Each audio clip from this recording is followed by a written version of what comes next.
Welcome to the City Manager's Report. The City Manager's Report is your preview of the next Oshkosh Common Council meeting agenda and an update from your Oshkosh City Manager. Your hosts, Emily Makowski of Oshkosh Community Media and City Manager Mark Rohloff. Hello everyone, and thank you for joining us on your City Manager's Report. I'm your host, Emily Makowski, joined as always by your City Manager, Mark Rohloff. And we have a very special episode today, an annual tradition, the City Manager's Report Top 10 episode. The CMR Top 10 gives us a chance to go over the year in review back at 2013 and look at some of the biggest things that happened this year. So, judging by the list in front of us, Oshkosh had a really great year. We only have a half an hour to get through it all, so let's get started. We better get going. Thanks for joining us. Yeah, a lot of stuff. Great to be here, Emily. It's been a wonderful year. Looking back, you go, gosh, we did all that in 2013. Mm-hmm. So I'm real excited. So yeah, let's get going on this thing. All right, let's get to number 10. We're going to count down from 10 to 1 because who wants to start at number 1? No. So number 10 on our list, Council improving the budget process. This is more of a behind-the-scenes topic, but still huge accomplishment in 2013. Right. Well, the Council, one of the goals that they gave me for 2013 was to improve the budget process, and really what they meant by improving it was to get them engaged earlier in the process. So the funny thing I want you to take a look at with the video that we have is look at the manner of dress that we have, that we started in the summer, and then as the clothing amount grows on the council members and the staff, as well as sometimes the facial hair, as you'll see with Councilor Cummings, the whole process took a great deal of time. And the council poured themselves into no less than 7 different work sessions on a variety of topics. And they really poured themselves into the process to learn as much as they could to understand the budget process. And I know you described it as council meeting marathons. Yeah, it was not Really? just one. It was multiple meetings because there were different topics for each one. And at the end of each session, council said, "Here's what we're looking for the next one." So it really was a progression. And of course, it culminated, sort of midpoint, or it reached a crescendo when the budget was presented. Mm-hmm. And honestly, there were some controversial items in there, and the council had to wrestle with those issues and make some really difficult decisions based on some of the recommendations I made. And part of it is to challenge ourselves as staff, as well as challenge the council to make the best informed decision possible that's out there. And that's why they had so many different work sessions, and that's why you had members of the public there watching over what was going on, and certainly with the budget, with the police department, the fire department, some of the cuts, council restored some of those cuts, but did some fees in the process. So it was a difficult process, but one in which I think everyone at the end realized they made more informed decisions. Mm-hmm. One that's also continuing in 2014. Absolutely. We're going to be doing a lot more. Yes. So moving on to number 9, it is continuous improvement and employee engagement. Now, this has to do with a performance culture. Yeah, it does. And it really goes back to our strategic plan.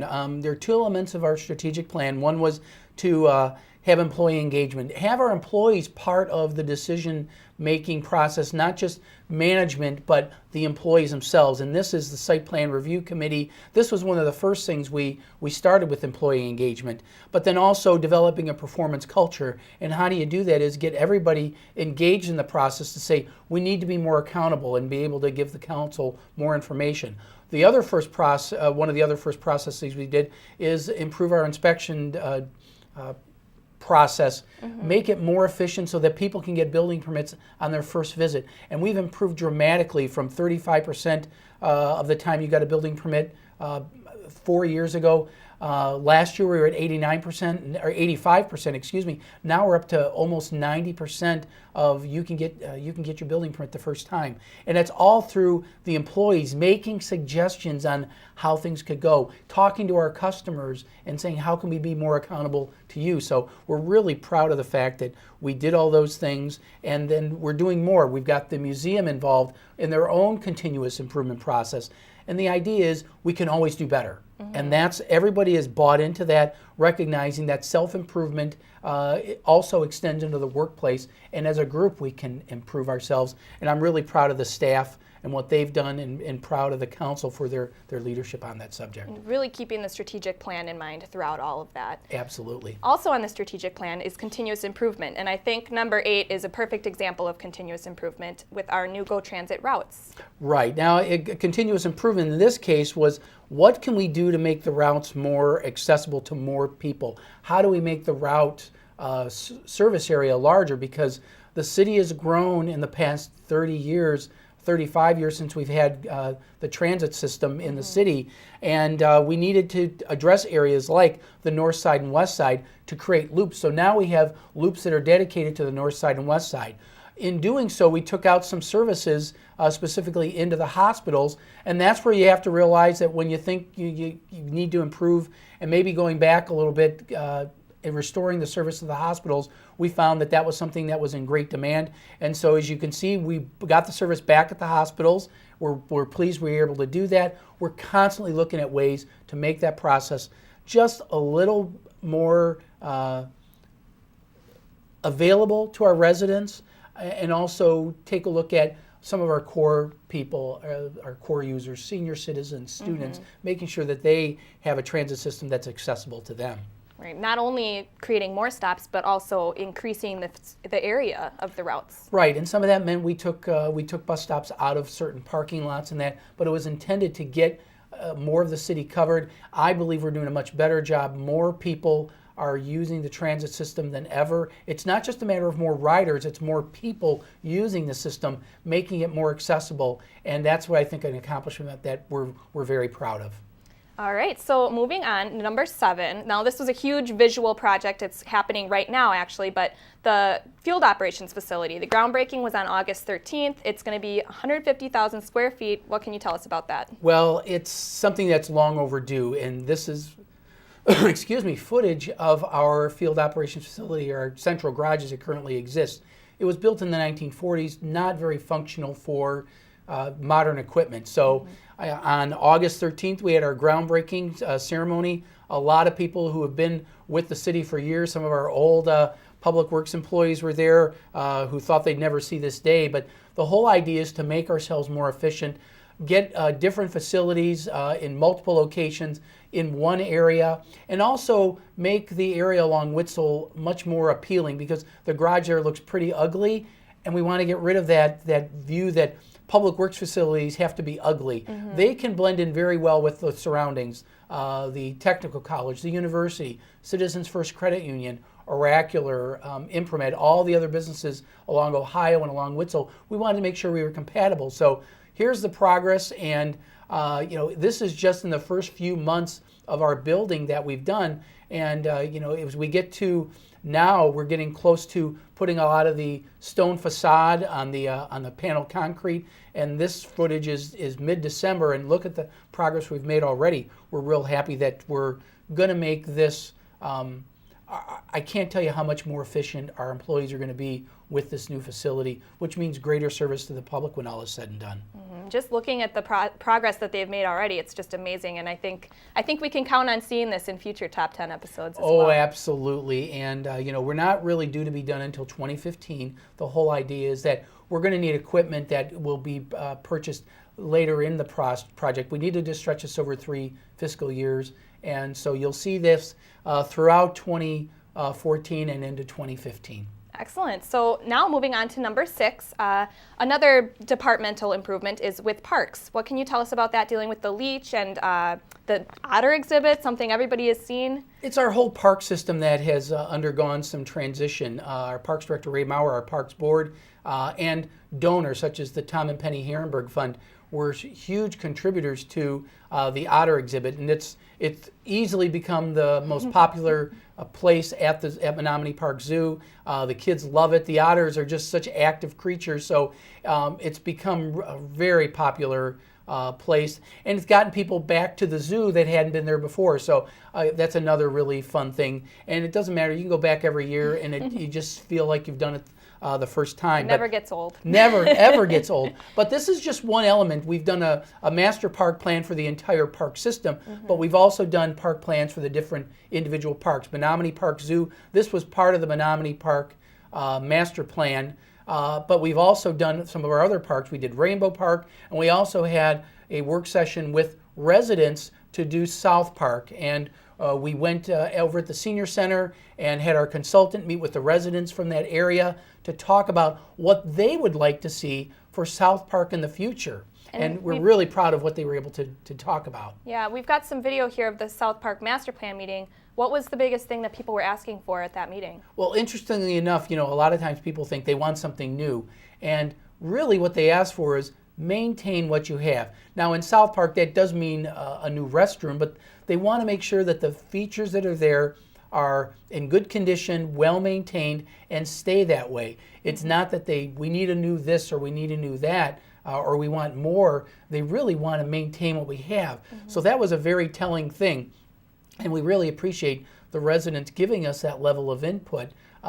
That's not going to take a great deal of money, but it's going to take a great deal of investment in time and input. And then, of course, the other facilities that we have include the Leach Amphitheater, which we're really proud. It was voted as the best outdoor music venue for the Best of Winnebago. And these are just scenes from our Waterfest concert series that's sponsored by the Chamber of Commerce. And we're so pleased that the Leach has quickly become, in 7 short years, the premier outdoor facility in this area. And this is just another element of collaboration with partners like the Community Foundation, the Chamber for the Waterfest series, and the community buying into the program, coming out every Thursday for this event, as well as all the family events that go on, whether it's Irish Fest or any other family type of event that goes on throughout the summer. We're very proud of what we've been able to accomplish there. A lot of great things happening in parks this past year.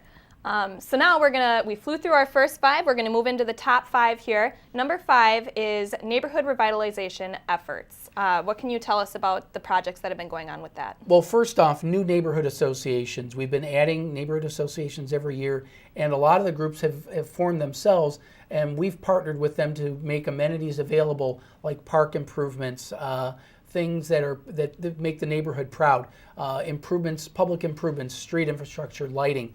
In this case, this is it's not exactly in Middle Village, but it's just off of Jefferson Street. This is property that the Redevelopment Authority owns. We did community gardens. This is a house on Parkway and Central that was torn down through a grant that we received from the state. I forgot that this was even part of 2013, but getting rid of some old homes they're beyond repair, getting them cleaned up and either selling them to residents to build a new home or give it to adjoining properties to expand their yards, or even the possibility of pocket parks. That's the after picture after we tore it down.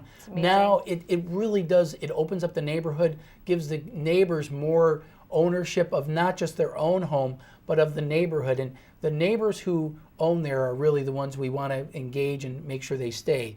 And then, of course, we do rehabs. And here just... I love these pictures. The before and after. And I don't even think these do justice to it, because the before and after just show you the facades. But inside, getting new plumbing, getting new lighting fixtures, electrical, upgrading those. These are all before and after pictures that show what can be done, and getting owner-occupants into these areas and really instilling pride and investment in these public properties. We're very pleased that NeighborWorks is engaging the neighbors to create these organizations. Our community development department is out nearly every night of the week meeting with neighborhood associations. So we're really proud of the efforts that we've done there. And our police department with the neighborhood policing, team policing, you're going to see a lot more of this going into 2014. I'm really excited about what we're going to be able to do with our neighborhoods. Yes, I think we're all looking forward to seeing the strides that are being made and that continuing in 2014.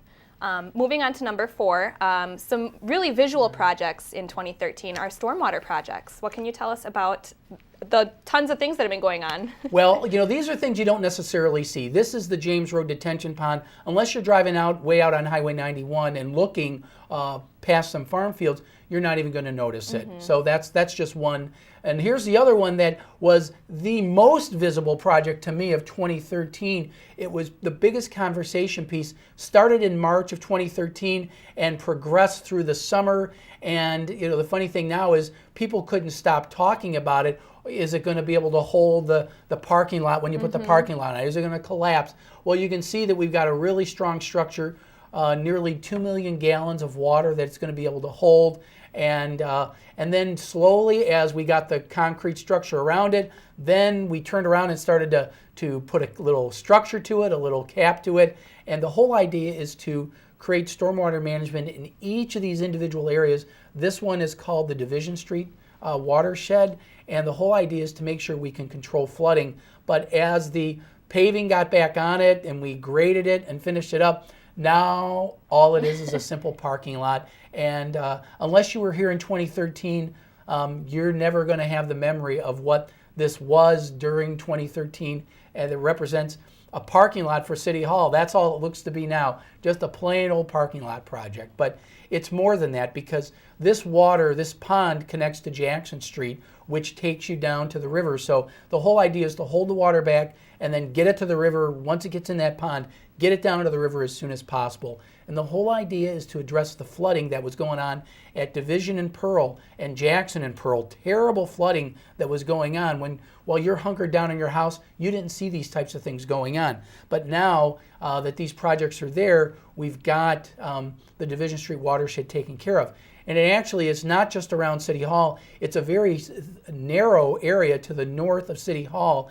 And this is what you're going to see in 2014. This area in yellow on this map is the northern part of the Division Street corridor. And we're going to put storm sewers up Central Avenue and sort of snake its way up there and eventually upsize all the stormwater to get the water there as quickly as possible, get it to our 2 million gallon pond, and hold it there and then slowly release it to the river so that we can alleviate flooding in this entire Division Street watershed. We're really proud of this project and what it represents as an example of what we can do working together on these types of projects. Right, and this is just another example of a continuous project that's going on, and it's been, stormwater has been top 3 in the past, I'd say 3 top 10 episodes, so it's something that we'll be seeing a lot. It has, and so that means we must have some really good top 3 projects if stormwater got bumped, but it's really more a matter of making sure that we keep this on the forefront of what we're doing, because we're not done with stormwater yet. Even though we're very pleased with the progress we're making, we still have a long way to go. Yes, all right, so getting into the top 3 here, something that is another great example, number 3, is US 41 completion and the Tribal Heritage Crossing. Not solely focused on the City of Oshkosh, but what can you tell us about that collaboration? Well, this footage is the bridge opening itself during the summer, but the collaboration was, this was not a city project, but we were a part of it. The DOT collaborated with the Native American tribes, our own museum with some of the artwork that you see over near Two Brothers Restaurant. The tribes provided some input into a lot of the bridge structure, the theme of water, the theme of earth, and how the two come together, and some of the footage that our own Scott Williams took during the construction and post-construction to show all the work that went into it. And then, of course, the grand opening back in October for the trail itself. It connects. The trail on the bridge connects to the Waiwash Trail, and we had the grand opening, the ribbon cutting, where we had a tour to Titan with the university, went through that area, and even though it was late in the year, a lot of people already came out to take a look at the bridge, get the historical perspective that the trail project brought, a lot of local history that I think a lot of people weren't even aware of, and the Native American tribes gave us such incredible oral history that now is documented for everybody. But now you see the after pictures with some of the artistic themes.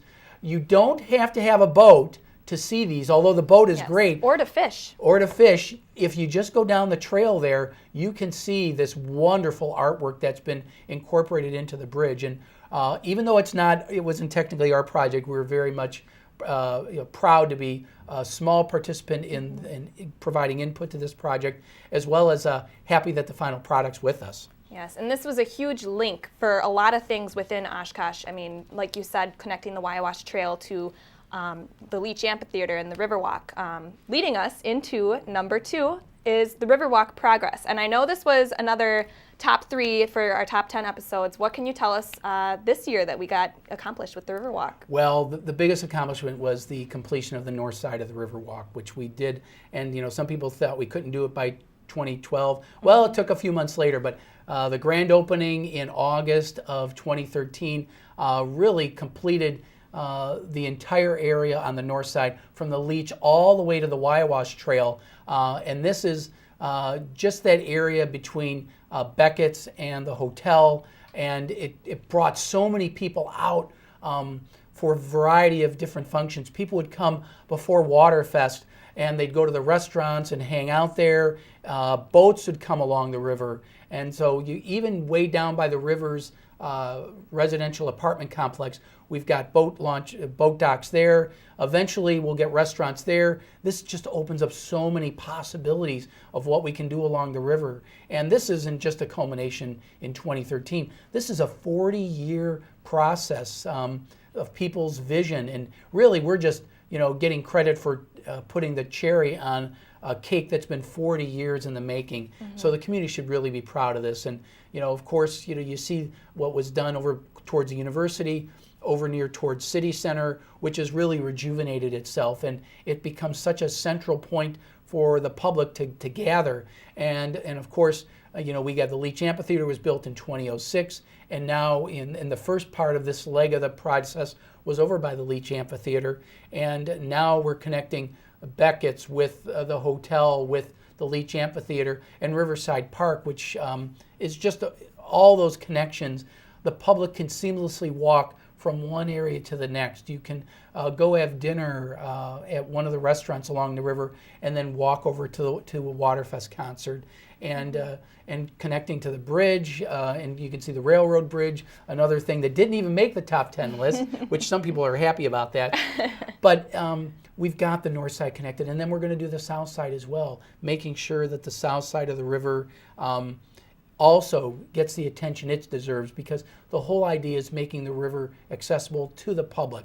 For years, the riverfront was really the domain of our industrial past, and that was appropriate because it needed the water to have that access, and that's just not needed anymore. So we've returned the riverfront to the public, and taking advantage of it in a whole new way. Oh Really. yeah, and the public just adores it when you think of everything going on with the different restaurants that are there, and people just love to just lounge along the river, and how it transitions from folks my age in the early afternoon, and then when we get tired and want to go to home and go to bed, young folks like you come out at night and enjoy the nightlife that the Riverwalk offers.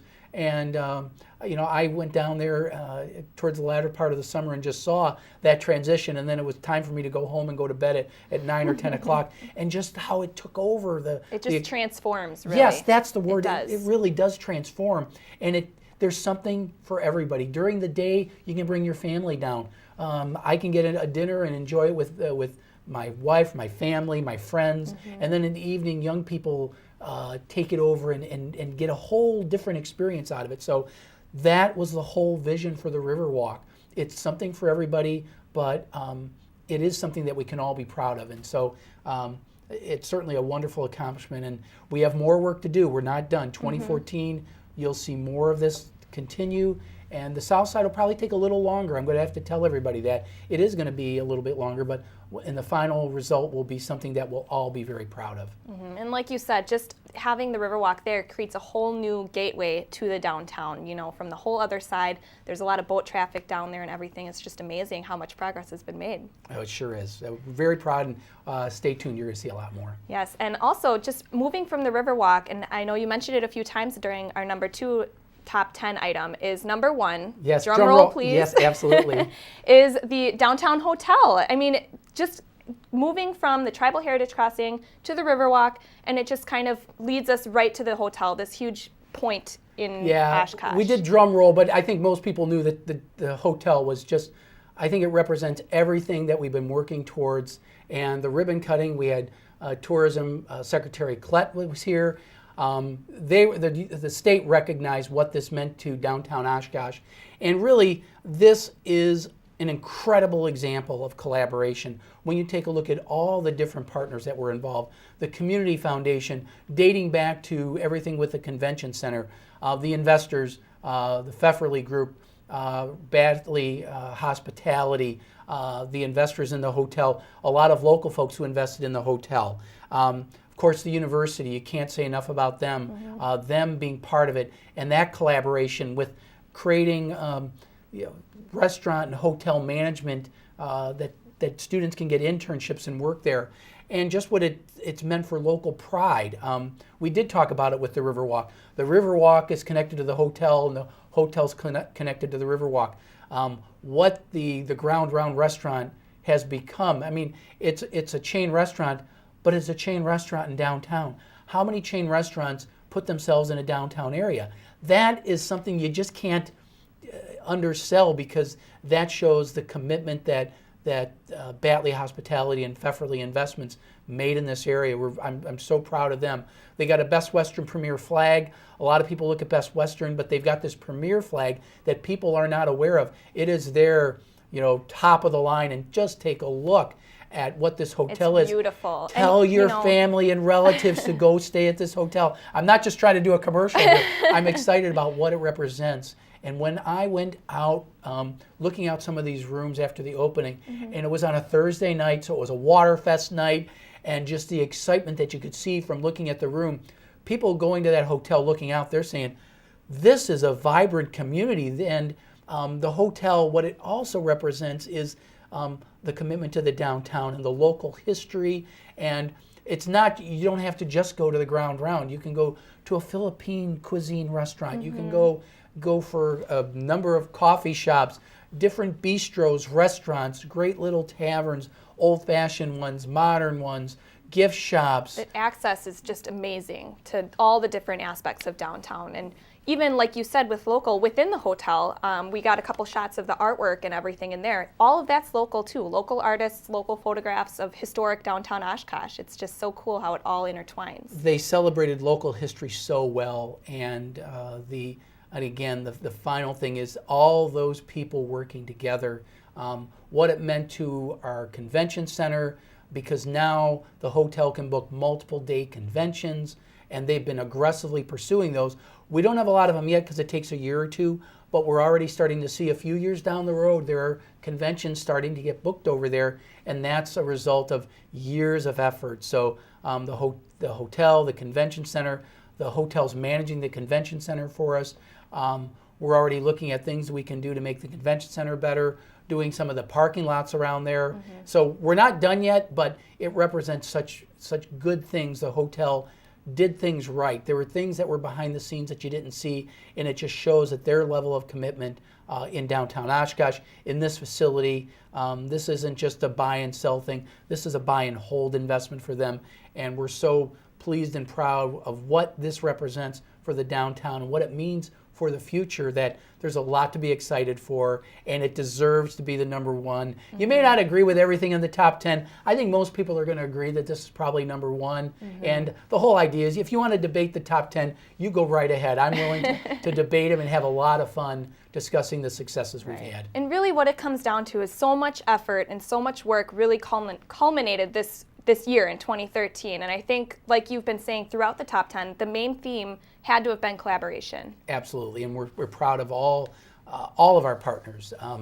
And we're going to talk about those in the coming months, because the accomplishments we've made here are all due to collaboration, working together, and everybody contributing something towards the process. So looking forward to 2014. It's going to be a lot of fun. It's going to be a great year. Yeah. So that's going to conclude our Top 10 episode on Your City Managers Report. Thanks again for joining us. You can see replays of this episode on City Cable 10. You can also go to our website at oshkoshcommunitymedia.org for the schedule. You can hear us on 101.9 WOCT, like us on Facebook, follow us on Twitter for all of your community and government programming and updates. Even check out our YouTube channel for government meetings and past episodes of your favorite programs. So thank you again for joining us on Your City Managers Report Top 10, and we'll see you next time.